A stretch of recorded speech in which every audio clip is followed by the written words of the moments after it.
started from the agrarian areas of the country. I expect from Nigeria, where you're supposed to have land to farm and something like that, where food is supposed to be cheap.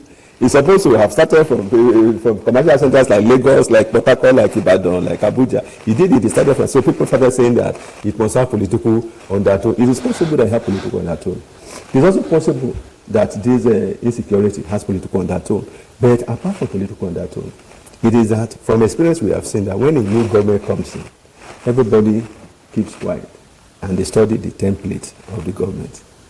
When Buhari first of all came, everything was right. Buhari's body language. But the moment people understand the body language, this is same, it's unusual. You see, I was in a bus with a colleague. We just followed the governor on the campaign, and we were coming back, and somebody in the bus was telling the governor, Excellency, when you get to this place, you see that billboard there, so and so. That governor loved the cabs filler. There's filler, this filler, that, every filler had a name. So I was asking this guy, we sat together, I said, what kind of tomfoolery is this? He said, they know the governor's template. They know that he likes this kind of thing. I said, but tell him that. He said, no, I will not tell him. I said, you are his friend. Tell him that what? Tell him that this thing, they're just using this to deceive him. He said, no, I will not tell him. I said, why? He said, no, generally the people in government, they are like that. So they are deceitful. Deceitful. You that you tell them the truth, you are the problem. And if a person, or if a governor or a president likes that kind of thing, you go and be telling him things that are contrary to what he wants to hear, he will distance himself with you.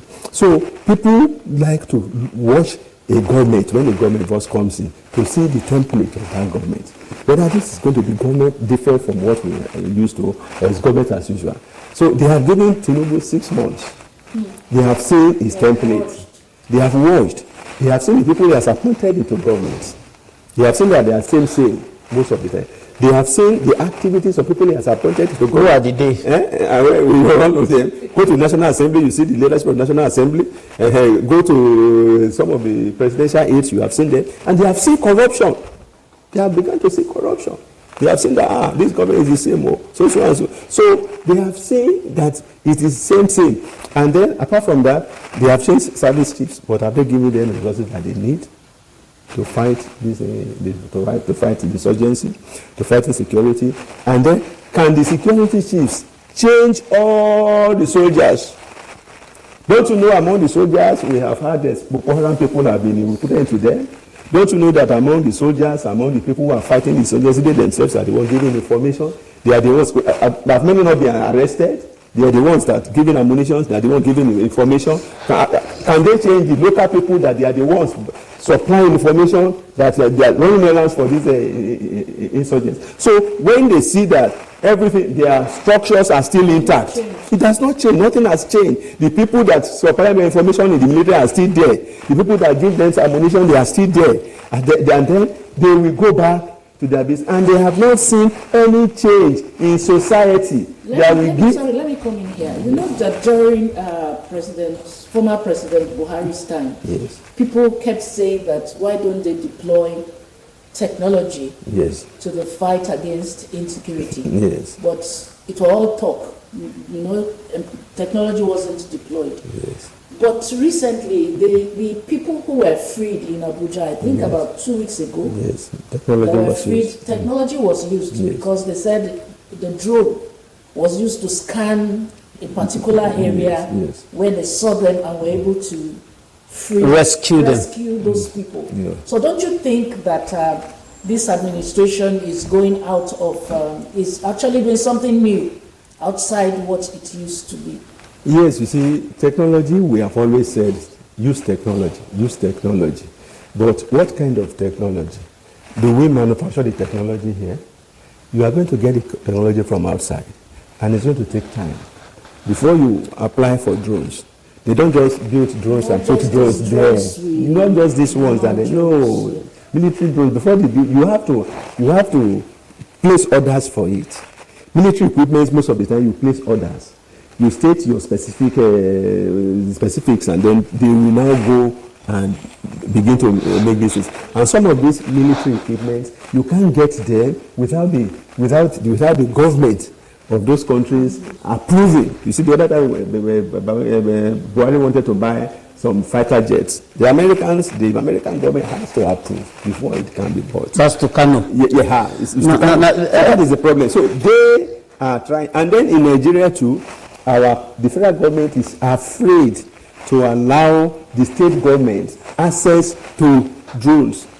So the state government wanted to use drones. The former governor of Ondo State said it. Yes. But they didn't allow them. Yes. We have been asking them, we have been shouting at them. They said, we want to, we applied, they didn't allow us. Even ordinary AK-47, they won't allow us to carry. What do we do? So that's also a problem. So if you want to use technology, you must diversify the military structure. You must decentralize it, and you must remove some of these obnoxious laws that make governors security officers of their states for nothing. They are just security officers with word of the mouth. They can't even command a DPO. So there's a problem. All right. So much talk about the hardware. That's technology and all of that, importing equipment. What about intelligence? I'm told by the security consultants that the most effective approach to solving this security issue is by employing intelligence to actually work. Now, the others are affected. I mean, about 3 of us have actually fallen victims in a recent case of attacks. I'm beginning to wonder, for instance, in the various localities, shouldn't we do more in terms of identifying who is who? You know, when you are told that people are kidnapped along a particular route, and it happens incessantly, like Lagos Ibadan. I mean, I believe that there are obas, battles, and all of that in such localities. Can't the police actually work in synergy with these obas, with battles, and all of that? When you see people moving, 20, 30 people moving, certainly people in that neighborhood or in that locality must be able to suspect that something is missing. Now, are we employing intelligence enough to actually curb this insecurity? Is it Nigeria security architecture is not structured in a way that you encourage people to give you intelligence? Am I going to leave Lagos and go and make intelligence to them in Abuja? You know, if you give intelligence to anyone in your locality, they still need order from above before they can move. Do you know that DPOs, if you move on your own without getting a clearance, you are in DPO a problem. DPO, if you move on your own without getting clearance from a superior officer, you are a commissioner before he moves, you get from AIG from DIG from. So don't you know that the structure we have now is cumbersome, and the structure we have now does not encourage citizen participation. You see, a security. So a DPO, for instance, needs another from Abuja to intercept those who have kidnapped. I mean, it is he cannot on his own stop kidnapping. Sir, it is now that things are taking a better shape. I heard a story from somebody, a billionaire, whose security orderly was killed. The man was a security orderly. Then they transferred him. It took him after serving 2 years. So they transferred him to the war center. This guy called him and said, "Oh God, please pray for me. Pray for my family. The bandits are around us, but we have orders not to shoot at them. We are seeing them now, but we cannot shoot at them." And then 2 days or so after, the bandits attacked them and killed them. And killed that particular person. Yes, and his corpse was brought. And this man was telling me that now the problem of taking care of his wife and his children, especially because he was a good man, he was a good security to him. They saw the bandits. They were not allowed to shoot at them. You see, we have a lot of compromise. We have a lot of things, unethical behavior. But compromise our security. Isn't there? Don't you suspect a political angle to all of this? You were not too. No, there has always been political angle to it. When the former president was there, they said he was a patron of Mietiela, and you saw the way he treated them with kid gloves. Everybody saw it. Everybody saw what happened. And now that, like you said, after this case has been disposed at the Supreme Court now, we suddenly saw a surge in criminal activities all over the place. It could be that people who are politically disgruntled, you know that these people who are, these criminals, they have godfathers. Everywhere, criminals all over the place have godfathers.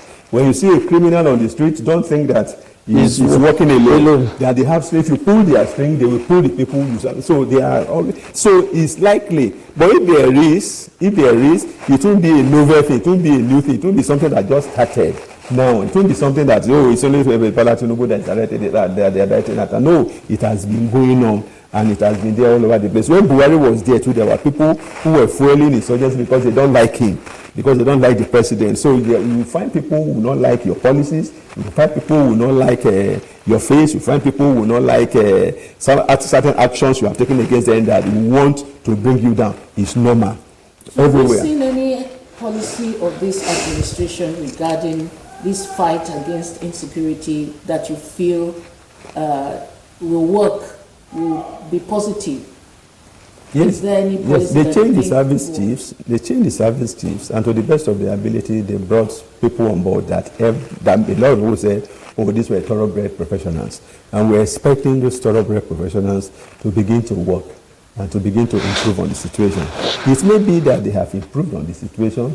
Some people, one theory is that, we have seen this surge because the criminals are being flogged out of their hiding places. The criminals are having their last kick of death. That is what you are seeing now, that eventually you find out that everything will peter out. It's possible. But the problem that our people have is that the architecture, security architecture that we want this government to tinker with, they have not done it. I don't know how long it's going to take them to address this issue of decentralizing command. Because they need it. We talk about intelligence. Intelligence is best gathered at the local government level. Yeah. You are better able to go to the local chief, a police chief, to go and say, anybody, so person has come to our street, so house. Some people came there. You can't carry that information to Akure. If I'm in Owo, you can't carry it to your local government. Is at the local government. The command structure of our security architecture needs to be redefined. If only on that purpose alone, we will say that President Bola Ahmed Tinubu has not started doing the right thing. Well, it's an issue that will always be discussed, like a recurring decimal, until we see the end to insecurity in this country. And we are all affected. We just pray that the president does the right thing. And a good time too. Thank you very much, Mr. Bola Wole. It's my pleasure. We sincerely appreciate your contributions on this edition. Thank you so much. Yeah. All right, so like we always do, our next segment will focus on Lagos State, another sector where development is happening. Development of that sector is being felt by the citizens and the people, Lagosians in general. We'll leave you with that, and we'll see you in our next edition of Summit. I am Jumoke Michaels. Bye-bye. Yes, go out and enjoy your day. We said it earlier. Wishing you a very happy Valentine's Day. Go out and enjoy your day. Make sure you make somebody happy today. Bye-bye.